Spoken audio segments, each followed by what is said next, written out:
What's happening? This is Brian. And Matt from Shadows Fall. And you're watching Artisan News.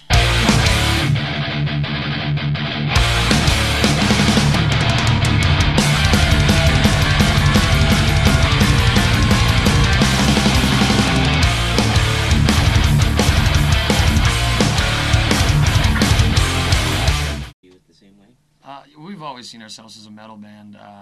You know, there's always people want to put a million hyphens in front of it and tons of different subgenres, but our common influences are old thrash metal and then old school metal, Maiden, Judas Priest, and even rock bands like Thin Lizzy, old 70s Aerosmith, you know, bands like Boston. So we really wanted to let some more of that shine through, especially with so much heavy music coming out these days. It's starting to get kind of a cookie cutter effect. And we also didn't want to repeat ourselves and write War Within Part 2. We wanted Threads of Life to totally stand on its own and be a step forward, production, songwriting, performance, everything. So, and that was really our goal. And to let those influences, like, we no longer care about hiding any of those influences. It's about letting them all out. After 10 years, get a little selfish.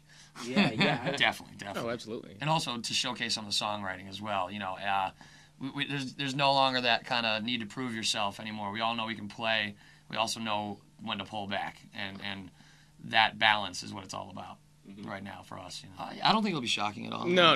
It's a natural next step for us. I think every album that we put out just moves a little bit further, and this is just, you know, the next step in that.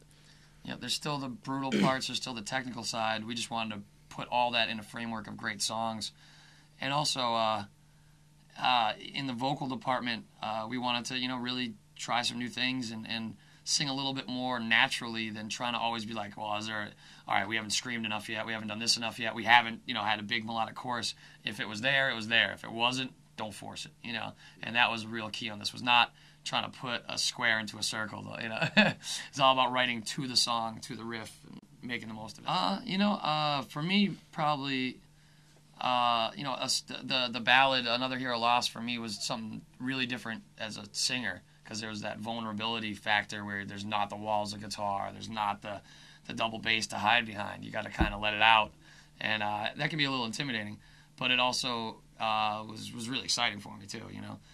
So I know that one for me in particular. I don't know if any that Matt, you know, feels that way about. Nothing in particular, but I mean, for everybody, that one was important because it was something we had never really attempted before, you know, as a song, you know, as a whole. So it was definitely something that we worked hard on and took a long time for it to come together the way that it ended up. Track listing was a big part, and we still think in the terms of albums. You know, I know a lot of kids nowadays probably downloading single songs and this and that.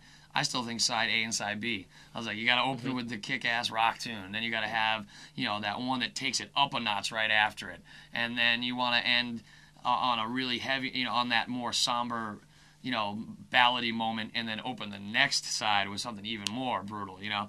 And also those acoustic interludes are placed in between the really most intense moments to give you that chance to take a breath.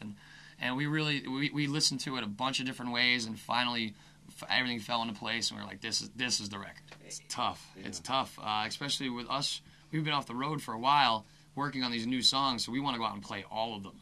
But that's unfair to especially when the record came out, you know, 2 weeks into the tour.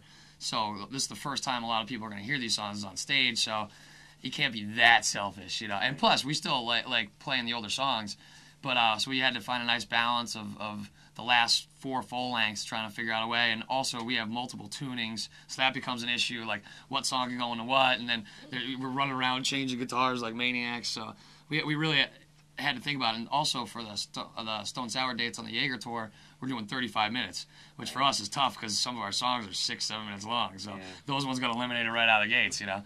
So the headlining set, we have a lot more freedom, but with those sets, it's tough.